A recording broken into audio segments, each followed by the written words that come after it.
onward and upward with this great view of what's happening in Israel. And I want to mention that we are now going to be graced with some special, very special people. We're having a session, if they'll come up at this time, a session called A View Across the Mediterranean. And we are very happy to have with us Pulitzer Prize winning journalist, Mr. Michael Hiltzik.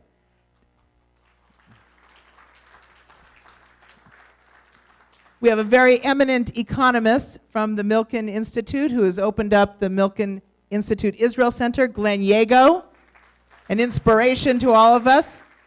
And we are very happy to have Minister Eli Groner, who's the Minister of Economic Affairs for the entire North America, and we are very delighted to have him here too. Gentlemen, tell us a little bit about the view across the Mediterranean. Thank you.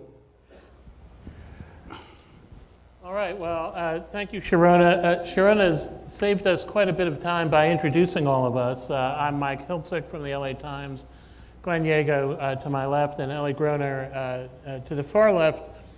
And I know our time is limited, so I'm going to launch right into our program with a very brief personal observation.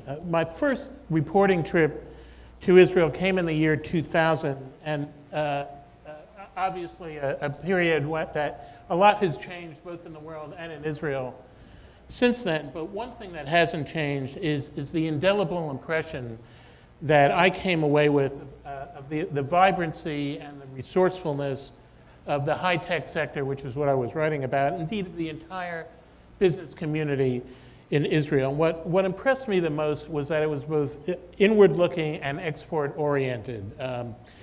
These qualities arose both out of the Israeli character and pure necessity for the business community, got its inspiration from realities on the ground, including the demands of security and the scarcity of natural resources.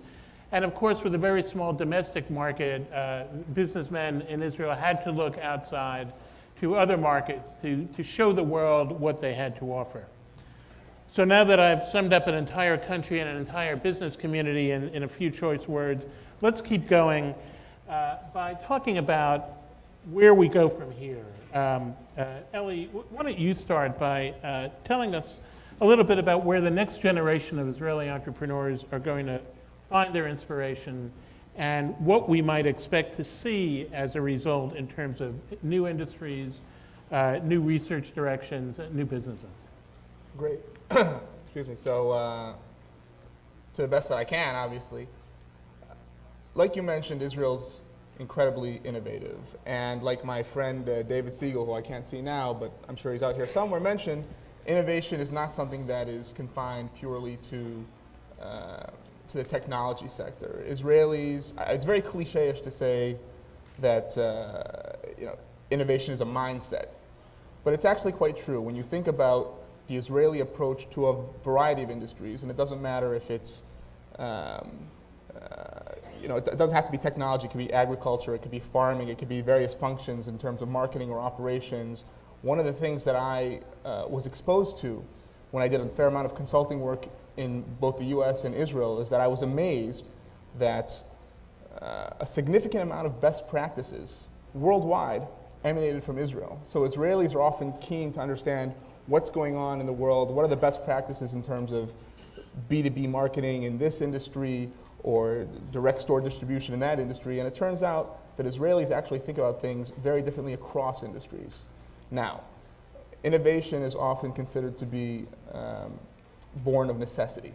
So if I think about what are the big issues going forward that Israelis are going to be focused on, they boil down to fuel issues, they boil down to food issues, they boil down to water issues. There's a lot of great thinking going on in Israel across those industries. And I think if you think forward to the next 10, 20 years, where the next big ideas are going to come from Israel, they'll be focused on those industries.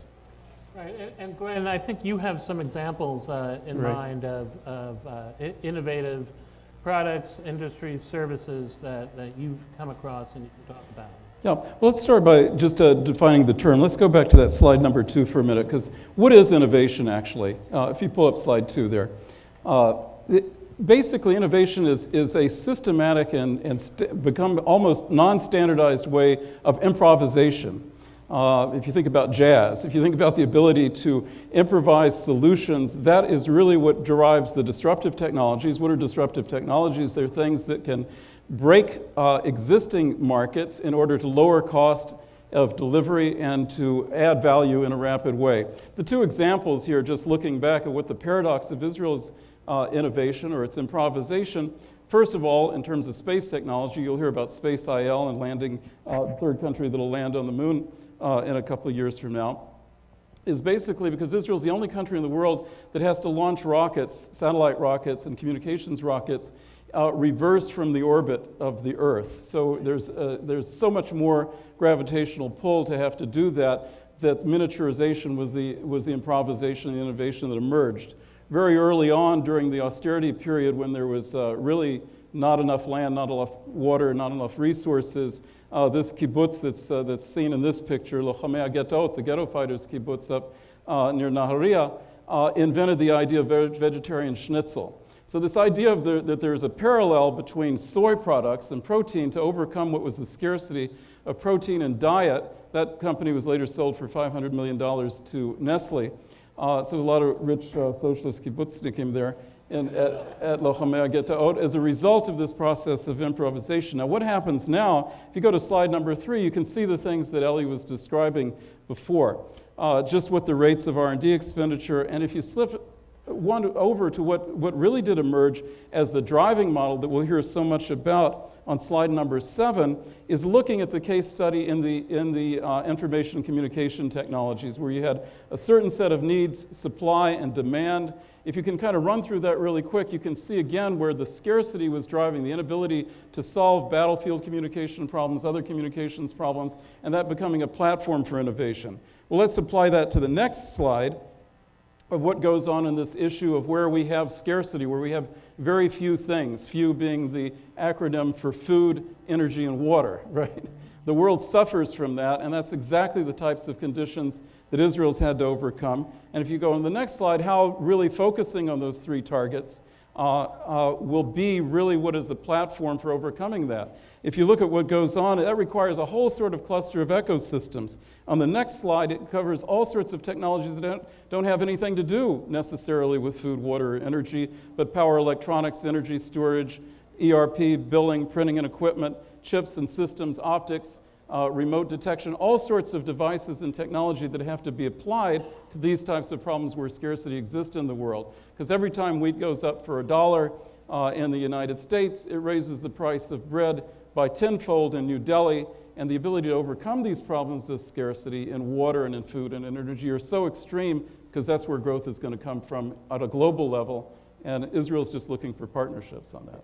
I would only add that I agree with the concept of scarcity and necessity leads to innovation. But I would also say that there's a number of innovations that have come from Israel in the technology sector that you didn't know beforehand that we needed.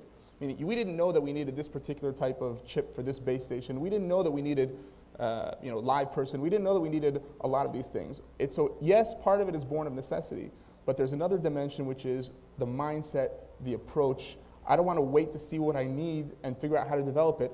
I'm going to invent the future. I'm going to be a visionary. And it doesn't matter in what industry it is. And there's an element to that as well. So yes, I agree that a big part of it is scarcity driven, but another big part of it is mindset, creativity driven, and it's across sectors, across industries, across functions. Right. Well, that's as one of my friends, the great computer pioneer Alan Kay said, the best way to protect yourself against the future is to invent the future, and it's obviously something that goes on in Israel. Now, Glenn, you're an expert in capital markets and capital access, among so many other subjects. And back in 2006, you wrote about Israel's need to develop more mature financial and capital institutions and to achieve structural reforms to support its entrepreneurial class. And you pointed out that there was already a real diversion, a concentration of wealth that was going to be problematic. That was in 2006. Obviously, a lot has changed, but has the country progressed since then, or how far has it progressed? How much still needs to be done to provide this financial and structural infrastructure? Well, let's look at slide 30 for a moment, just to see what the pace of the policy mix that emerged since that time in 2006 to do that. You've really had an enormous continuity of those reforms and the implementation of those reforms.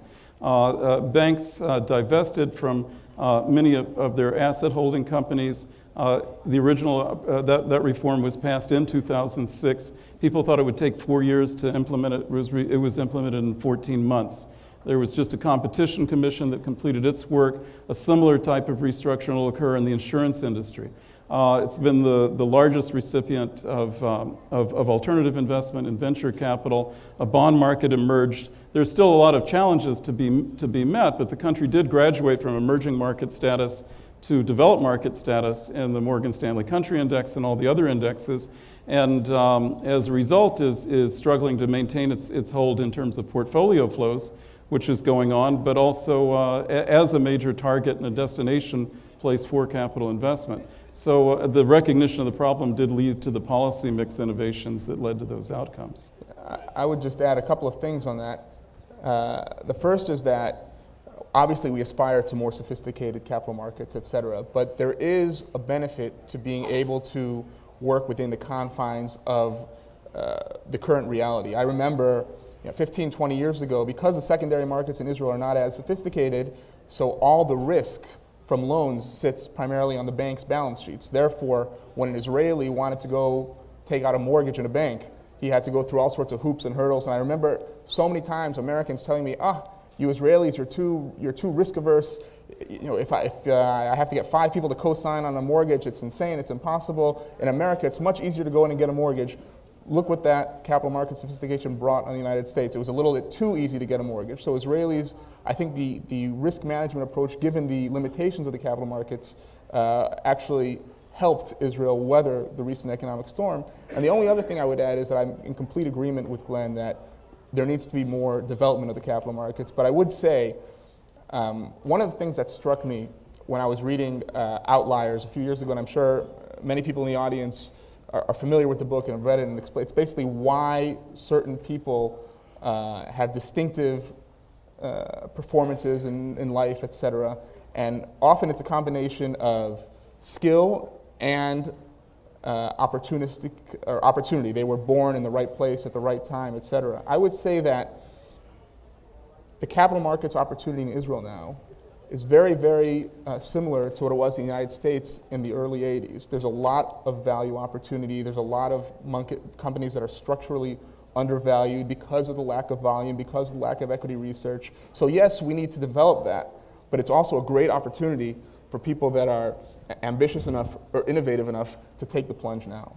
And would you say that, the example you used was an example of internal financing. Is the country's infrastructure as receptive as it needs to be for outside capital to come in, not only to invest in the capital markets, but in companies? Do we have an expatriation regime that's suitable and all the other things we need? It's 100% liberalized in terms of that. In a word, yes. I mean, the Israeli government is very, very focused on increasing foreign investment into Israel. Well, also, Israel's become a bilateral creditor nation. It's actually lending out more than it's borrowing currently. So it's looking for investment partners to basically invest on partnership of technologies, but applications in the developing world, which is where the growth will come from. The emerging and frontier markets are growing twice the rates of the developed markets, and that's where Israel's growth will be linked, and really where the developed world's growth will be linked.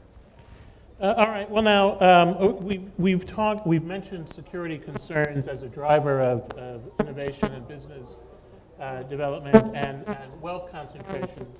I want to bring those two themes together a bit and talk more about the potential of the regional economy in the Middle East, which Israel is clearly at the center of.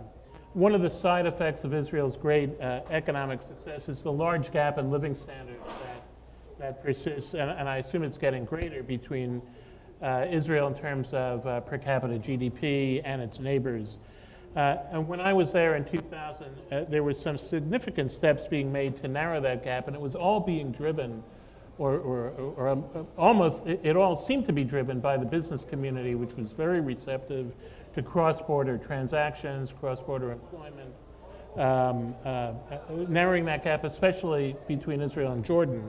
at the time. So what has to happen and what is being done right now to start accessing the human capital and the financial resources that maybe are lying fallow because of conditions on the ground?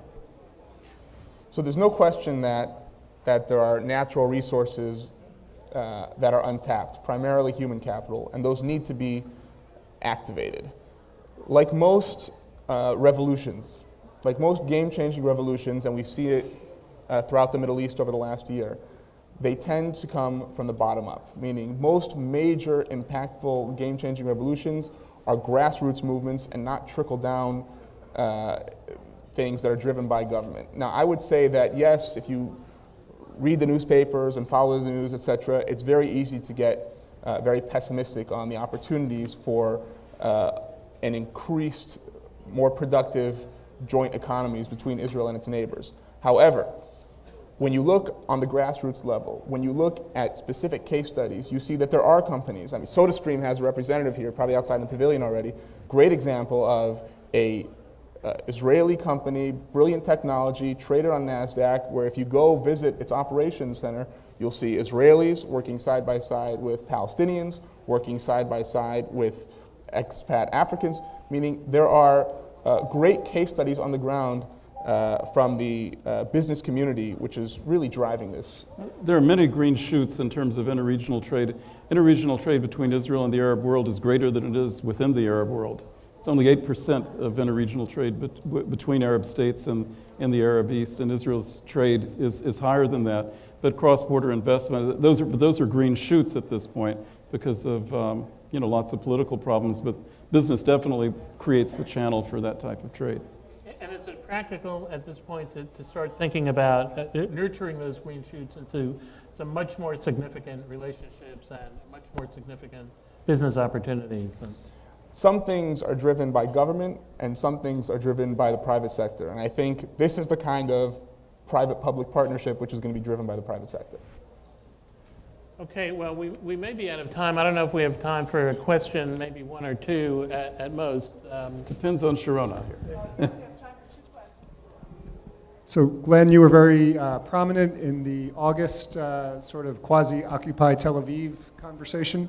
Can you discuss income disparity and the growing disparity in Israel? This has been a very sort of glasses half full discussion, but there's a lot of people in Israel who would like to hear about that, and Sure. also Ellie as well. Completely unsustainable, and everybody in the country recognizes that. Within 3 months after the teach-ins that were going on in the streets, the country adopted universal early childhood education. The United States hasn't done that. 92% of the country has electronic health records.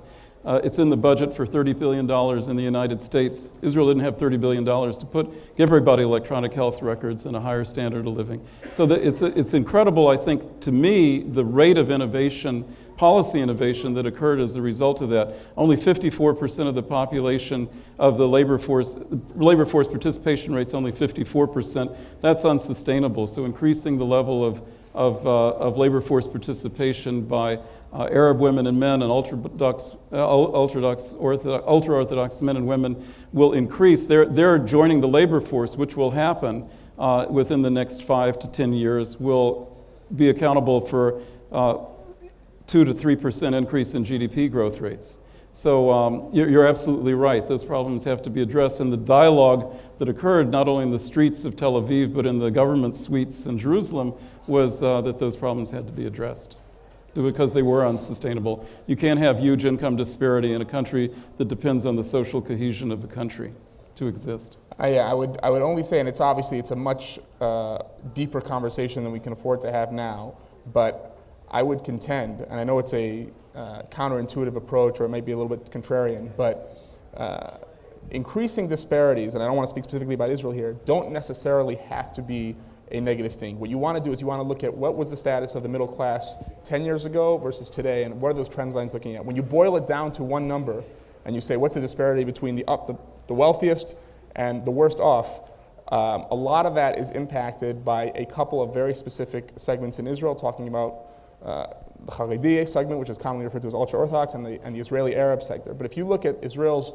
working middle class today versus 5 years ago, 10 years ago, 15 years ago, 20 years ago, they are better off, even though the disparities have widened. I'm not saying that everything is great, but I'm saying this needs to be looked at in a holistic way and really understanding what are the pressure points, what are the problems, and what needs to be done. I agree that for the social cohesion of the country and for the fabric of the society, it's very important not to go overboard, but you want to find the right balance between economic growth and not letting those that benefit most from it benefit too much relative to the rest of society. One more question. I'll keep it brief. Eli, you were talking about human capital issues in terms of the overall initiatives. Quick question is, to what extent is Israel utilizing or optimizing the human capital potential of the global diaspora, like you're doing here with this conference? Great question. To what extent? The Human capital, and how are we exporting that talent into the worldwide market? I mean, very broad question. I would only say as follows. I don't know how many of you in the room have family members or you yourselves who went to study at university or college in Israel. But I think what everyone knows is that tuition in Israeli universities is far, far more affordable than it is in the United States. Now, it's not because in Israel it costs less to educate people. It's because the government significantly subsidizes the costs of higher education because the Israeli government perceives its investments in human capital to be perhaps its most important investments. Now, having said that, there was a follow-up question on how is Israel exporting its talent and its mindsets and its brilliant minds, et cetera, elsewhere. I would only say go to the finest universities in the United States and you'll see a disproportionate percentage of Israelis there. And it doesn't matter if it's in the sciences or if it's in business or if it's in the arts. You will see leading Israeli thinkers, some of the greatest Israeli minds, including Nobel Prize winners and on down, who got a lot of their training and a lot of their thinking developed here in the United States. That leads to a separate question about, is the brain drain risk a significant one for Israel? But that's a separate question, and I won't go there yet. So closing comments from our austere panel? Well, the human capital is indeed the major natural resource that exists in the country. The gas was a welcome find, but it's not what will drive the growth. And Michael? All right, well, I don't have much to add. I think we've only scratched the surface of all of these questions, and I want to thank Glenn and Ellie for joining me today. Thank you. Well, I want a big hearty round of applause to this fantastic opening to the Israel Conference, the heavy thought process on the economics of the State of Israel and a view across the Americas. Thank you. Thank you. Michael, thank you so much. Thank you. You'll find this tome, as the people of the book, to be fascinating, and I want to thank you all for being with us. Thank you.